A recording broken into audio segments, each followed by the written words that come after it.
अरे बेटा, तुम पांचों ये कैसी अनोखी बहुएं उठाकर ले आए हो। किसी के हाथ लंबे हैं तो किसी के पैर। आखिर ये पांचों मेरे इस गरीब घर में कैसे रहेंगी? मेरा घर इतना छोटा है, ये पांचों कैसे एडजस्ट होंगी? माँ, तुम फिक्र क्यों करती हो? हमारी बीवियां सब संभाल लेंगी। और वैसे भी हम पांचों भाई कल शहर जा रहे हैं। बेटा, ये सब क्या है? तुम पांचों ने बिना मुझसे पूछे अपनी मर्जी से इन पांचों से शादी कर ली, और ये बिना मुझे बताए तुम पांचों शहर जा रहे हो। ये सब क्या हो रहा है? क्या तुम्हें नहीं लगता कि तुम्हें फैसले लेने से पहले मुझसे पूछना चाहिए था? माँ, अब आपके पांचों बेटों के कंधों पर उनकी बीवियों की जिम्मेदारी आ गई है। बस इसलिए हम शहर जा रहे हैं। और अब आपको अपने साथ साथ हमारी बीवियों का भी ख्याल रखना होगा। और हमें माफ कर दो माँ, क्योंकि न हमने आपसे कुछ पूछा और ना ही आपको कुछ बताया। माँ जी, क्या आप हमसे इतनी नाराज हैं कि आप हमारा गृह प्रवेश भी नहीं करवाएंगी? बहू, इन तीनों का तो मैं फिर भी गृह प्रवेश करवा दूंगी, पर तुम दोनों का कैसे गृह प्रवेश करवाऊं? एक की टांग लंबी है तो दूसरे की गर्दन। मुझे तो समझ ही नहीं आ रहा तुम पांचों इस छोटे से घर में रहोगी कैसे? कोई बात नहीं माँ जी, हम आपके सामने झुक जाएंगे और घर में भी झुक कर ही रहेंगे। झुकना तो तुम्हें पड़ेगा ही। चलो बहू, तुम पांचों यही रुको, मैं अभी पूजा की थाल लेकर आती हूँ। इतना बोलकर आशा घर में जाती है और पूजा की थाल तैयार करके अपनी पांचों बहू की आरती उतारती है और उन्हें घर में आने के लिए कहती है। पर जैसे ही नेहा और आरती घर में आने लगती हैं, वो दोनों दरवाजे की चौखट में अड़ जाती हैं, जिसे देख आशा अपने पांचों बेटों से कहती है, बेटा, ये दोनों तो अंदर ही नहीं आ पा रही। घर में आने के बाद खड़ी कैसे रहेंगी? घर के काम कैसे करेंगी? मेरा तो सब कुछ सोच कर ही सर दर्द हो रहा है। आशा की बात सुनकर नेहा और आरती झुक जाती हैं और घर में आती हैं। घर की छत काफी नीचे थी, जिस वजह से वो दोनों आते ही जमीन पर बैठ जाती हैं। तो वहीं दूसरी ओर शीला को खाने की खुशबू आती है और अंजलि को कुछ सामान बेचने वाले की आवाज आती है। आसपास में कुछ अच्छा बन रहा है, बहुत अच्छी खुशबू आ रही है मुझे। अच्छा माँ जी, आपको दही भल्ले खाने हैं क्या? अगर आपको खाने हैं तो आप मुझे बता दो, मैं आपको दिला दूंगी, क्योंकि अभी 5 मिनट में हमारे घर के बाहर दही भल्ले वाला आ जाएगा। देख ले बेटा, तेरी बीवी खुले आंखों से सपने देख रही है।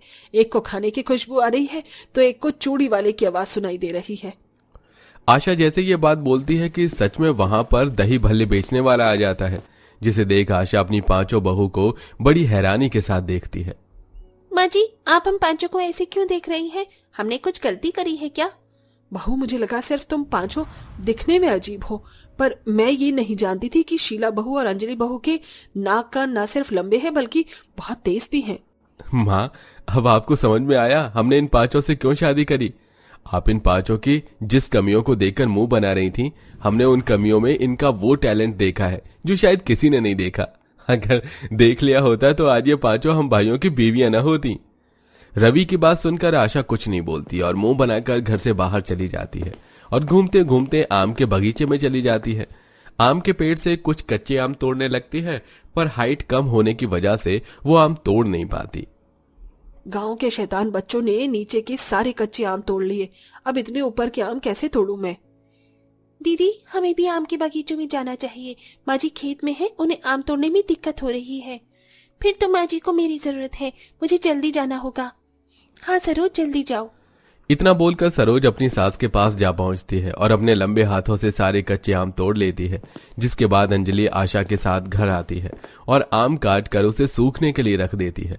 अब इसी तरह से कुछ दिन बीत जाते हैं और एक दिन घर में एक भी खाली डिब्बे नहीं है, मिल ही नहीं रहे। मैंने सारे खराब डिब्बे पता नहीं कहाँ रखे हैं। मेरे पास इतने भी पैसे नहीं है कि मैं दुकान से जाकर डब्बे खरीद के ला सकूं। मेरे अचार कहीं खराब ना हो जाए। इन अचार को बनाकर ही तो मैं मार्केट में बेच पाती हूँ और कुछ पैसे कमा पाती हूँ। माँ जी, आप फिक्र क्यों करती है? आपकी 5 बहू है ना, मैं अभी आपका काम आसान कर देती हूँ। नेहा बैठी बैठी अपनी लंबी गर्दन से घर का हर एक कोना देखती है, पर उसे कहीं भी खाली डिब्बा नजर नहीं आता। जिसके बाद वो बाहर आकर घर की छत पर देखती है और उसे कुछ खाली डिब्बे नजर आते हैं। अब जल्दी से नेहा सरोज को बुलाती है और सरोज अपने लंबे हाथों की मदद से वो खाली डिब्बे उतार कर अपनी सास को दे देती है। थैंक यू बहू, मेरी मदद करने के लिए। माँ जी, इसमें धन्यवाद बोलने जैसी कोई बात नहीं है, और मेरी गर्दन लंबी है तो इसका थोड़ा सा तो फायदा हम उठा ही सकते हैं। और वैसे भी मैं आपकी बहू हूँ, मेरा फर्ज बनता है आपकी मदद करना। वैसे बहू, मैंने तुम पांचों को जितना बेकार समझा था, तुम सब उतनी बेकार हो नहीं। तुम पांचों दिल की बहुत अच्छी हो और घर के काम भी बहुत अच्छे से कर लेती हो। माँ जी, हमें खुशी है कि आपने हमें अपना लिया। हाँ बहू, तुम पांचों ने मेरा दिल जीत लिया। अच्छा बहू, आज मंदिर में कीर्तन है, बहुत बड़े बड़े गायक आ रहे हैं कीर्तन करने के लिए मंदिर के बाहर, और वहां पर बहुत भीड़ भी लगी होगी। अगर हम लोग जल्दी जाएंगे तो ही आगे जगह मिल पाएगी, इसलिए तुम पांचों तैयार हो जाओ। हाँ माँ जी, बिल्कुल, हम पांचों अभी तैयार हो जाती हैं। इस तरह आशा की पांचों बहुएं तैयार होने लगती हैं, पर उन्हें तैयार होने में समय लग जाता है। और जब तक वो लोग मंदिर पहुंचते हैं, वो देखते हैं कि काफी भीड़ जमा हो चुकी है। और क्योंकि आशा की हाइट बहुत कम थी, इसलिए उसे मंदिर में हो रहा प्रोग्राम नजर नहीं आता। बहू, मैंने तुम पांचों से कहा था समय से तैयार हो जाओ, पर फिर भी तुम पांचों ने मेरी एक नहीं सुनी।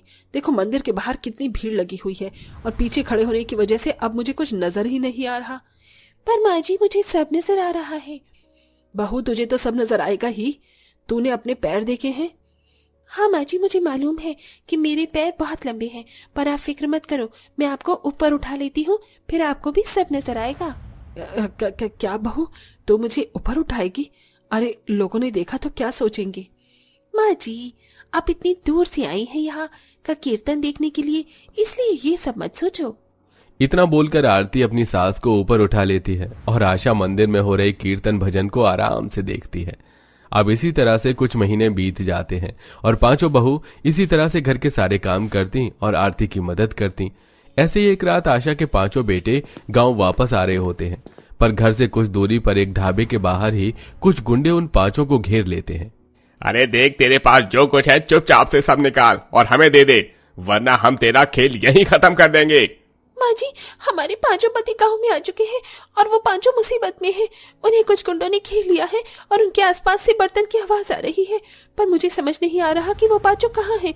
हमें जल्दी से जाकर उनकी मदद करनी होगी। मुझे खाने की खुशबू आ रही है, हो ना हो वो आसपास के किसी ढाबे के पास हैं। तुम सब रखो, मैं घर के बाहर जाकर देखती हूँ कि हमारे पति कौन से ढाबे के बाहर हैं। इतना बोलकर नेहा घर के बाहर जाती है और अपनी लंबी गर्दन की मदद से अपनी पांचों पतियों को ढूंढती है, और वो देखती है कि अगली गली में ही एक ढाबे के बाहर उनके पांचों पति हैं, जहां गुंडे उनसे उनका सामान छीन रहे हैं। ये देख नेहा अपने परिवार से कहती है, माँ जी, हमारे पति अगली गली में जो भुक्कड़ का ढाबा है ना, वहां पर हैं। हमें जल्दी से चलना चाहिए, उन्हें हमारी मदद की जरूरत है। इस तरह आशा अपनी पांचों बहू के साथ उस ढाबे पर आती है और वहां जाते ही सरोज अपने लंबे हाथों की मदद से उन गुंडों को पकड़ लेती है और आरती अपनी लंबी टांगों से उन गुंडों को इतना जोर के लात मारती है कि वो सारे गुंडे वहां से काफी दूर जाकर गिरते हैं। इस तरह पांचों बहू मिलकर अपनी पतियों की रक्षा करती हैं और वो सब सही सलामत घर आ जाते हैं। बहू, आज तुम पांचों ने कमाल कर दिया। मैंने कभी सोचा भी नहीं था कि मुझ गरीब को इतनी तेज बहुएं मिलेंगी। आज मैं बहुत खुश हूँ। माँ, आपके चेहरे की खुशी साफ साफ बयां कर रही है कि आपने अपनी पांच बहू को कब का अपना लिया है। हाँ बेटा, मैंने अपनी पांचों बहू को अपना तो लिया था, पर अब मेरी पांचों बहुएं मेरी आंखों का तारा बन चुकी हैं।